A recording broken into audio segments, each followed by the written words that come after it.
My sister hooked up with my BF and played the cancer card. Am I the jerk for not having a relationship with her anymore? My 25F father married my stepsisters. 23F mother when I was 4 and she was 3. We've lived together most of our lives and are a family. She and I were extremely close. She developed cancer when she was 14 and was sick for about 2 years. She's since made a full recovery. During that time, my parents became understandably overprotective. They also asked a lot of me. I quit my extracurriculars so I could get a job. The money went towards her medical bills, and so I could drive her to appointments. I didn't go to dances and any fun activities I did needed to include her. I did almost all of this willingly, the exception being having to quit my high school volleyball team. I did throw a bit of a tantrum about that, but was swiftly punished. And I think having one emotional breakdown was pretty chill given the circumstances. Anyhow, I go to college and meet my ex. We'll call him Ben. When I'm a junior, we fall in love, blah blah blah. He and I move in together when we graduate, so we've been living together for about 3 years. We were serious until July when I walked into my bedroom and saw him effing me sister. I broke it off, tears were shed, he moved out, etc. My sister apologized at first but then backed off. I thought she was giving me space, but last week she called and asked if we could meet up. She told me that she and Ben were in love and were just telling me as a courtesy before they started posting photos online. Distraught, I left her in the restaurant by herself and did not pay my portion of the bill.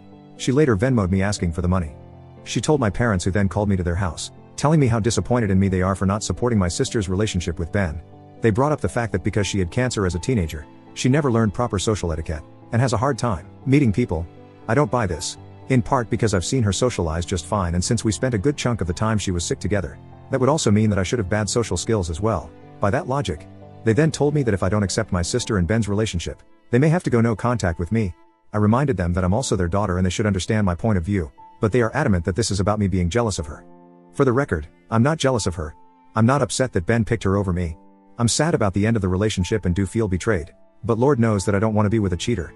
What I'm upset about is the fact that my sister chose Ben over me, that she slept with Ben knowing he and I were in a long-term, committed relationship, and continues to be with him knowing how much it hurts me. Now no one in my immediate family is talking to me and I'm getting messages from aunts and uncles and cousins telling me that I'm an asshole and a selfish bitch. Edit. Thank you everyone so much for your comments. This has gotten more attention than I expected and I'm having trouble keeping up. So if I don't say thank you, then thank you. I've been given a lot of food for thought. TBH, while I've had moments where I've been resentful or upset about my teenage years, I've always thought that I did the right thing for my sister and for my family. And that time wasn't all miserable. I was very close to my sister and we made things as fun as we could. But I didn't think of it as an abdication of my parents' responsibilities or that they were doing wrong by me, which many of you pointed out. I definitely have a lot to think about. Thank you again for making me feel less crazy about all of this. Update, sometimes you can only laugh. Just got off of the phone with my cousin who saw this post and said he could explain a few things. I asked him why he was on Reddit instead of school. He asked me why I was on Reddit instead of work, and I said touché. He told me that after my conversation with my mom, she went to his house and talked to my aunt. And here's the deal. Turns out my sister is not only in a relationship with Ben but 4 months pregnant, which means she and Ben were effing for longer than I had even guessed. Apparently my parents are so adamant that I forgive her because I'm already ruining their experience of their first grandchild. That's right, I'm less important than my stepmom posting ultrasounds to Facebook. This is where we're at. Anyhow, I called out of work sick the rest of the day and I'm going to drink a lot of alcohol. Like, a lot of alcohol. And then start thinking about what the fuck I'm going to do. Update, am I the jerk for not accepting my sister's relationship with my ex despite her having cancer as a teenager? October 6, 2021. I was asked for an update and thus, here I am. 2 things to clarify before I update. I didn't have a shitty childhood. The favoritism started when my sister was diagnosed. I moved out soon after and have been pretty independent since then. Not saying that how my parents treated me during those years were a-okay, but I wasn't Cinderella. I did not drink myself into oblivion. I had 2 white wine spritzers. But I appreciate the concern from folks. Anyhow, the update. I got in touch with my sister and asked her to meet up again at a park, no bill involved. I asked her if she was pregnant and she told me the truth. She said she wanted us to still be in each other's lives and that she wanted me to be in her babies. A Redditor, and I forget who, I'm sorry, mentioned that she may ask me to be the godmother and that person was correct. But as many of you pointed out, if I didn't cut her off, I'd just become her bank and daycare employee. So I told her I could no longer be in her life. And I left her crying on a park bench and felt like the shittiest person in the world. I emailed my parents and told them how betrayed I felt and that I'd be cutting off contact with them. To my stepmom's credit, she apologized. She explained that she never thought my sister would live to have kids and that she let her emotion over that get the better of her. Understandable. My dad said nothing, which is honestly what sucked the worst about all of this. Ben tried messaging me from a burner account for the first time since the breakup, but I blocked him without reading it. I didn't go nuclear and post the story to Facebook as some suggested, but I sent an email to the extended family members who I care about. I explained the situation and how I'd be distancing myself from my family. Some have made it an us versus them situation, and as much as I appreciate the support, feeling like I'm in some valiant battle just makes me more tired. so I haven't been talking to much of anyone in my family. I feel lonely and crappy, but I think I made the right decision. Anyhow, not the most exciting update in the world, but hopefully everyone knows that I'm not dead. I do really appreciate the support I've gotten. It made me smile during a really shitty time. And hey, if anyone in the greater Boston area wants an extra guest at Thanksgiving, let me know. People wanted an update? November 24th, 2021. Hi. Some people were interested in an update, so I am spending Thanksgiving with a friend and her family, so I won't be alone. Thanks to everyone who offered to host me, it was so sweet. I'm still not in touch with my family, but I know that Ben and my sister are having problems. I know this because he showed up at my place and cried for 3 hours. I'm going to go to New Mexico in April. Planning is underway. Happy Thanksgiving to those who celebrate. I think my 26F, old ex, 26M, sabotaged my relationship with my new ex, 27M, January 1st, 2022. To make a long story short, my 26F breakup last summer with EX1, 26M, was volcanic. He's now expecting a baby with my stepsister within the next 6 weeks or so. Since I found out about the pregnancy, he's tried to get in touch with me 6 times through email/text/burner accounts, has tried to get mutual friends to talk to me for him, and showed up to my place once. The latter was the only time I humored him. He told me he was sorry, he loves me, he doesn't want to be with my stepsister and wants to get back together with me. I told him tough titties. He made his bed and now he's got to lay in it with her. I haven't dated much since July because of my life's implosion, but in November a friend from college messaged me out of the blue. We hadn't talked in a long time. He, 27M, referred to as EX2 for the rest of the post, and EX1 were good friends but had a falling out over something fantasy football related the year after we graduated, and I stopped talking to him out of solidarity, or whatever. Anyhow, we go on a date. We click. We go on a few more dates. We become exclusive in early December. I was feeling really hopeful about this until this morning. I was supposed to meet EX2 at a New Year's party last night. He got there before I left the house and texted me saying that EX1 was at the party and asked whether I still wanted to come. I declined and went to another friend's house and have a pretty good time. I tried calling EX2 at midnight but he didn't pick up. I didn't think much about it. Anyhow, I go to bed late and when I wake up this morning, I have a message from EX2 saying we're done. I couldn't even respond because he blocked me everywhere. I talked to a friend who was at the party the exes were at last night and he said the two of them had spent a good chunk of time chatting with each other but he didn't know what they were talking about. I'm not close with anyone else who was at the party, so I don't really have anyone else to ask. Like okay, it was a 2-month-old relationship. I'm sad but I'm not bereft. But the paranoid part of my mind is really concerned that EX1 said something that resulted in EX2 becoming EX2. EX2 has made it abundantly apparent that he doesn't want to talk to me again and I don't want to push that boundary. But I'm so confused. I could contact EX1 but I get the feeling that will open a floodgate of drama. I could also try talking to other mutual friends to see if they've heard anything, but I also don't really want to spread this as a rumor if it wasn't true. I don't know. I'm at a loss. Any advice here? I'm spiraling thinking that my ex is going to try to ruin every relationship I have for the rest of my life. I'm beginning to think that there's something wrong with me. January 16th, 2022. My last 2 partners have cheated on me. The first was a very serious relationship. We lived together, we talked about marriage and buying a house. He even took 2 pictures of us as kids and photoshopped them together to show what our kids might look like one day. The result was terrifying but hilarious and I had it as the background of my phone for a month. I walked in on him sleeping with my stepsister. Now she's pregnant, due in the near future, and he's with her. I know he's not happy. I know he regrets what he did. I know that he loved me. And none of that stopped him from effing me stepsister in our bed. I've spent so long now being upset at her and writing him off as just a bad decision that I wasted time on, but now I find myself mourning what we had. My stepsister and I grew up together and have loved each other most of our lives, so it felt like that was the betrayal. But he and I chose each other. Out of all the people on the earth, we looked each other in the eyes, committed to each other, and made the promise to stay faithful. And he lied. And he lied and he lied and he lied. And he let me go on loving him while he lied. And then a few months ago another guy comes into my life and for the first time in ages I felt hopeful. I thought to myself that maybe I could actually move on and live my life. I wasn't in love with him, but he was the kind of man I thought I could fall in love with. We were exclusive for about a month. Before we made the decision to be exclusive, I told him everything that had happened with my first ex and told him that I could never be with another cheater. I wake up on New Year's Day to a text saying we're done. When I tried getting in touch, I found out he'd blocked me everywhere.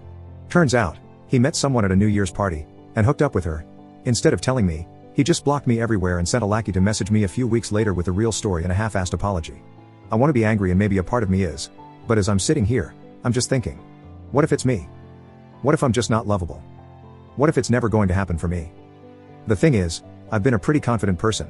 I went through bullshit as a kid but I got through it and grew stronger. I'm pretty good looking, though I've admittedly put on a little weight in the past couple weeks.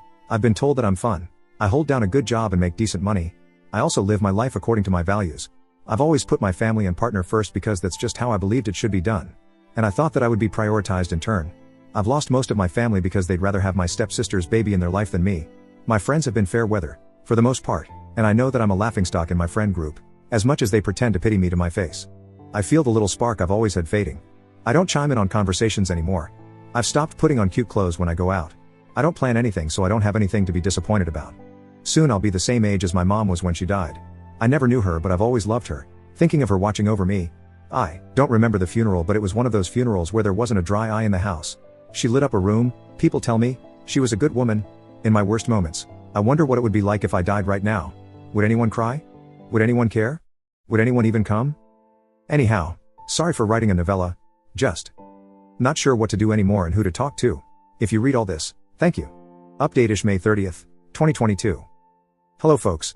I thought that things on the internet died after a couple days, so color me surprised when I still get requests for updates on the regular. Long story short, I don't have much to update. I didn't end up going to New Mexico because I, conveniently, got COVID the week before I was supposed to go. The baby was had, but I have had no contact with the baby or their parents. I've done a pretty good job of insulating myself from news about them / the rest of my family. My life is pretty much the same as it was. So, sorry to the folks who are hoping I have some kind of happy ending to slap onto all of this. Things are improving just because time barrels on and you can grow numb to most anything given enough time and distance. But I have had no grand revelations, have not met the love of my life, nor had elaborate revenge on those who have wronged me. I am going to Europe for the first time in October, though. So that's exciting. I will say this, while I appreciate the solidarity and sometimes colorful language used to describe my sister and Ben in my DMs, I wholeheartedly ask everyone reading this not to waste their energy on hating them. They're now parents to a newborn, and regardless of the things they've done in the past, I hope that they can come together as a happy family and raise their child in a loving, healthy home. Hating them doesn't do anything for anyone, including ourselves, in the long run. Anyhow, that's the non-update update. I promise that if I meet the love of my life at the top of the Eiffel Tower, or more likely, stuffing my face with waffles in Bruges, I will post another update. Until then, you can assume that I am living, trying my best, and am very appreciative of all of the people out there in the world who have read this saga and reached out with support, even if I have not had the energy to respond to everyone. Update in comments October 16th, 2022. Hi. Just wanted to give a more recent, less depressing update. I am currently in my hotel room in Paris, eating a creme brulee in bed, reading a romance novel, and about to go to sleep early. All is well. New update starts here. Howdy, it's been a while. 9th of September 2023. Hello. So, it's been a minute, but I still get messages from folks asking how I've been, and I'm up too early and a little bored, so I thought I'd give you the answer. I'm good. Made a lot of really positive changes in my life, and I am in a much better place, physically and mentally, than I was last year. To answer some specific questions. No, I'm not in contact with my family. The last straw was in spring 2022. My dad emailed me to ask if we could get lunch and talk. Me, having always harbored the secret and foolish hope that we'd reconcile and go back to normal, agreed. I arrived at the restaurant and waited 2 hours. When my server gave me a free dessert on the house with a pitying look, I called it and went home. Later I got an email from my stepmom, which I'm sure was full of excuses, but I didn't read it. But, the really positive outcome of that was that made me realize that I needed to move far away and not come back. Which I did. I'd always been really scared to move away from my family, but since I don't have one anymore, I ended up somewhat spontaneously moving halfway across the country. The spontaneous move was stressful and expensive, but I can now say that moving was one of the best decisions of my life. I ended up reconnecting with an old friend and falling in with her friend group, who are the loveliest people.